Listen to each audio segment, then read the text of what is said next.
Good morning. Our hand today is Ace 2. So in this hand, we have Villain 3 that open raises to 4.5. I think that's a pretty big bet. When I looked at his stats, he raises first in to 18% to 2 out of 11. I really don't have a huge number of hands to adequately judge what he's raising with. He has folded 50%, so 1 out of 2 times when he's raised, he's folded to a 3-bet. It's possible we can narrow down his range a little bit, but it's on us, and I 3-bet. My 3-bet range looks something like this, pretty tight. This is a mid-position player. I do expect him to be playing somewhat stronger hands. You'll note Ace Queen suited is not in a 3-betting range. I think that's a good calling hand because it's playable. We can flop flush. It allows us to raise on the flop, kind of protects the rest of our checking range here. Folds back to him, and Villain 3 calls. The question is, does he call with his entire range? Maybe. It depends on how strong he is to begin with. He might get rid of some of these hands. But we're going to start here because this is a 10NL game, and kind of like with the 5NL and 10NL games, you do find some players that are loose. They put money in the pot. They're not going to give up. So, and also in our hand, I have called 3-bets out of position with 7-4 suited and with Jack 10 offsuit. So it kind of makes me think that perhaps once he raises, he's going to call again. The 7-4 suited, I don't include because I'm not sure if that's in his range. I'd have to really look at the database to see if his 3-bet, if he perhaps raised from the small blind with 7-4 suited, big blind raised, and then he calls. That's a possibility. But we see a flop, and it's 9-8-3 with 2 clubs. Villain checks. I think this is a pretty good betting range. We have ace, we have flush draw, we've got a backdoor straight draw, straight to the wheel. Not the nut wheel, but still, we're drawing to the low end. He checks. I bet half pot he calls. I think when he calls, it's probably looking at some of these drawing type hands. He could have had a 9, could have had an 8, could have 2 pair. Ace hits, villain checks. I think that's a great card. It would be consistent with us betting again. If we bet and get raised, we could call. And at this point, if we bet and get raised, it's probably going to be all in, and we're probably going to have to hit that flush. So we bet half pot. He calls 4. Villain checks, and now the question is, if I bet, what hands are going to call? I think ace calls, and that's going to be we're going to be way behind with our kicker. I don't think we're going to get a 9 to fold or to call. I don't think we're getting an 8 to fold. 10s, jacks, queens, kings. I'm not sure if they're gonna call that, and that's the same thing. I left those in there, and we could take them out and see how our strategy changes. We'd also take it out, kind of narrow down this range too, or widen it. So I'm curious about my play here. Was the flop C bet okay? Was a turn barrel especially good? I in my mind, the ace improves our hands. We're going to be betting. We're going to be betting again, even on hands that we miss. So let's say I had Jack 10. That ace comes. I'm going to bet that again because that could be a scare card. So let's check it out. I already got it set up. I have it set up so there's no donking unless they showed aggression previously. So villain, we'll assume he's going to check his entire range, and then it's on us. And with this range, it does look like we are betting 100%, or we're betting 76% of the time. Hands that we're checking, we're sometimes checking these low ace 2s, ace 3, ace 4, ace 5. It seems like we're more inclined to check a little bit with the backdoor heart flush, heart draw. Looks like jacks sometimes bet checking, but I think for the most part we are going to be betting. We can mix it up depending on the player. If we had a lot of history with this player, we could definitely kind of check to prevent players from taking advantage of us c betting 100%. So we did bet, And then villain should be calling with this with 50% of his hands, and those hands are gut shots, pairs. He should be check raising with aces and kings. I think that's interesting if he has them. Should be raising with trip eights, but calling with trip nines. Should be somewhat raising with jack 10 offsuit, but calling with just the jack 10 suited. So I think the offsuits we're raising when we have the jack and the 10 of club, probably because we're blocking some clubs himself. So he did call, and then the ace of spades hit, and he checks again. So now it's on us. Do we bet? Do we check? And I think this looks rather interesting. So we're still betting with it. We're betting with trip aces. That's good. But now with the kings, queens, and jacks, we're betting more jacks, probably to try to encourage queens, queen and king overs to fold. Try to get to realize some of our equity. But queens were checking, mostly checking. Kings were mostly checking. Now we probably check call with those hands. Ace queen offsuit, we are checking. See, I would probably bet with ace queen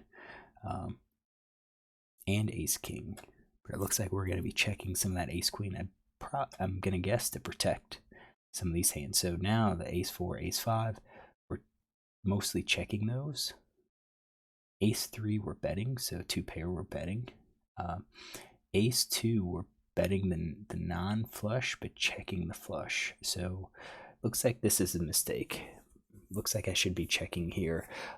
Again, if our opponent is playing GTO. So let's say we did bet and then had the call, and I can't remember the river of 4 spades. So 4 spades hit on the river, he checks. It looks like now we're betting our low aces, but we don't have the club. So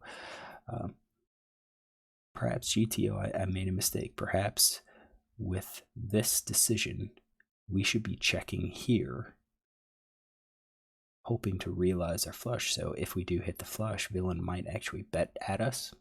So let's say we do check, and then villain's going to be betting someone he's going to be checking. Let's say he checks, we're going to be betting our ace 2 hands now. So 2 streets of value. Okay, so still going for 2 streets of value, but GTO is suggesting with like ace 2, ace 4, ace 5, these ace weak kicker hands that we should be doing flop and then river. Whereas I was kind of thinking, since I'm in position, I can do flop and turn and then check behind on the river. I guess it's kind of tricky because if he bets, if he leads into us, looks like we are calling with ace 2, mostly calling with these low ace weak kickers. We're mostly calling. The raises are ace 5 and ace 4. So 2 pair, ace 4 we're raising, and then ace 5. I bet the small ace 5 is all about bluffing here. So go for 2 streets with our weak kicker with our flush draw. And I'm going back to this decision. So we're betting for value with our ace strong kicker, but then we're checking behind. So ace queen's probably protecting these ace weak kicker hands. All right, so let's change this up. He did not 4-bet, which he could have easily 4-bet. Let's take those out, and let's rerun this analysis. So we'll run it, and we'll come back when done. All right, happened pretty quickly. Villain checks. Now we should be betting, basically 100%. So that agrees with it, and then villain calls. Oh, it's ace of spades. So villain, if he's playing GTO, should be calling wide range. And I bet if we add all of these over cards like King Queen, King Jack, and so forth into his calling range, so he's not going to give up because he doesn't believe we have it. I bet it's just going to mean we're betting even more frequently on the turn. So let's say he calls and then he checks again and it's on us, and now we should be betting nearly 100%, 90%. We're being aggressive. He calls, he checks, and then I like to check behind. But we should have ace two of clubs.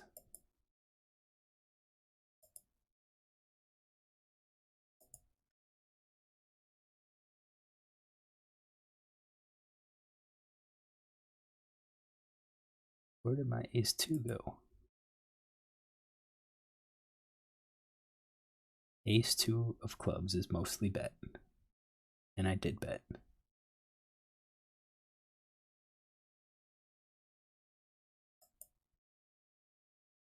And he calls. And he checks out of position.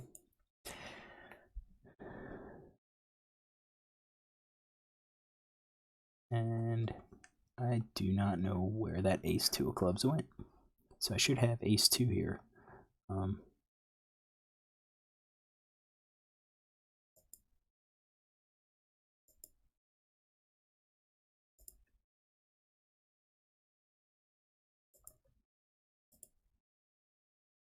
That we're betting ace two.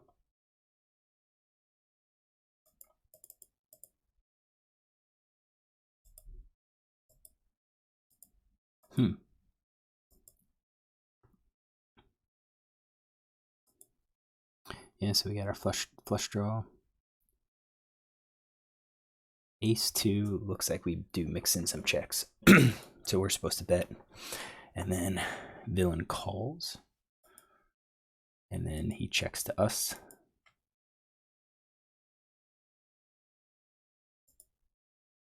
And now, still don't know where that ace two went. Looks like all of our clubs dropped out. Let's rerun and check out.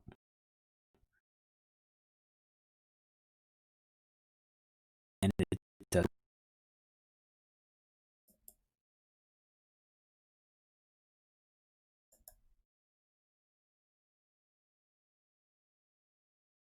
Yep, still checking. Still betting this. What are we gonna do? We are going to. I want to bet that. I want to make sure that that's in there. And then run the solver. All right, so we're still betting. Ace two is betting. He calls.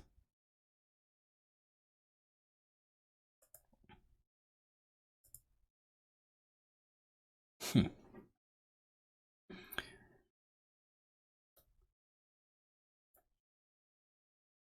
do want to see this.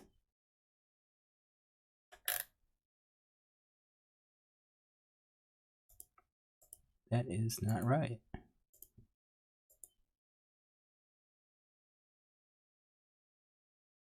Yep, not right. Not sure what happened here. So let me pause it and check it out.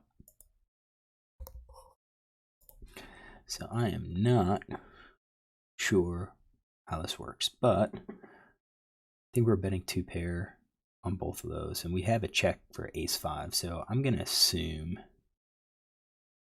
that we are checking everything, and I'm going to change that. So ace of spades is out, four spades is out.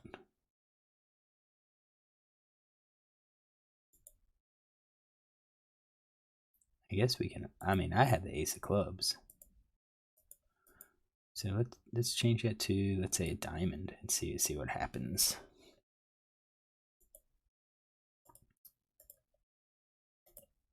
All right, so we're back here. Still, just kind of lost.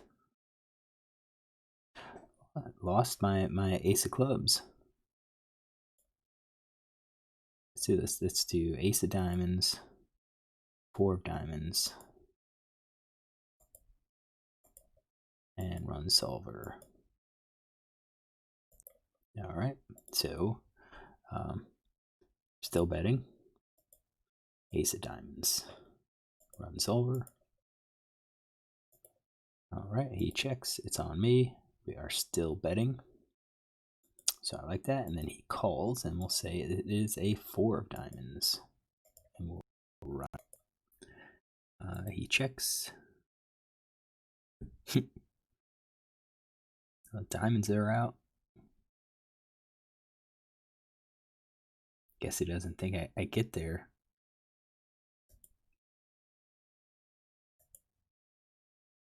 Just do this. We're going to bet all of these. And then we'll run the solver. All right, so we bet. He calls. He checks. Yeah, totally confused. But I'm going to say that ace 2, ace 5, we are supposed to check here. So 2 streets of value. How we get there is up to us. So if they have a propensity of slow playing, we can do the flop and turn. I'm sorry, if they slow play these big cards, we go flop and river with our top pair, weak kicker. If they don't have these, then it looks like we're going flop and turn. Let's really narrow this down and say that he is definitely going to be tight once we raise. We'll say just something like that. Build tree, and then we will run the solver and take a look at it. All right, so he checks. We are still betting. We are betting our flush. He calls at ace of spades. He checks to us, and now we bet, and it looks like we are just continuing to fire because he has a tight range, I'm sure. Now it has him calling 0, but he doesn't. So he basically has zero combos. So we'll have to like call some of this. We'll edit and we'll say that he calls with, let's say, straight draw, 7-6. He didn't raise, so he should be raising. Let's do that. All right, so he calls. Then he's going to check, and now it's on us. And hey, look at that. It's appeared. Now it has appeared. So called. Now we're kind of betting 50-50. Half the time we bet, half the time we check. And I think it's because he's probably not going to be betting. He's probably not going to be calling. It's meant for him to fold, so you know, I think all we're doing here is just adding some randomness. If we bet, he folds. If we check, we win, no matter what. So one last thing. We are going to go back to this range.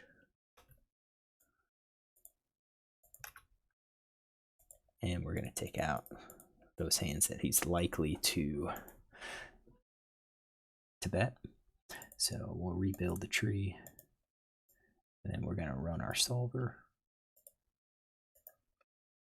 And check it. All right, so he checks. We bet. He calls. So I just want to make sure that he is going to be calling.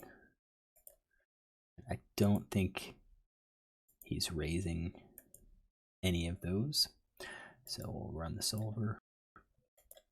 All right, so we ran the solver just because I think there are players that flop the open-ended straight draw. They're just going to be check calling flop. They're going to check call turn as well. So I want to make sure that it's in there. So we still bet most of the time.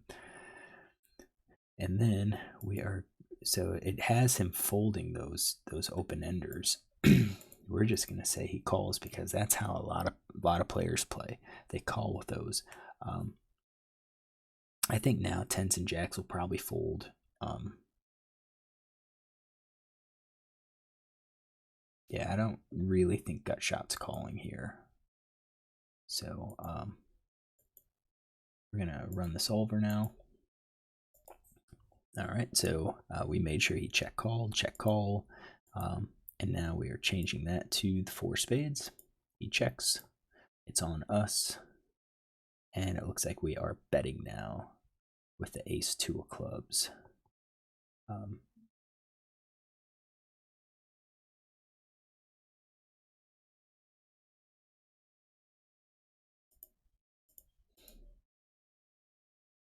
Yeah, and I think this is just a consequence of GTO play.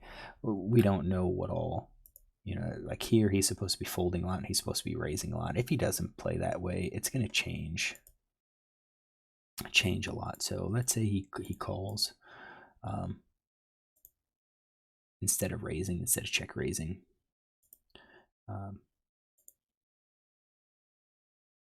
Let's say he would have called with those. Along with the ace jack. I do think trips would raise.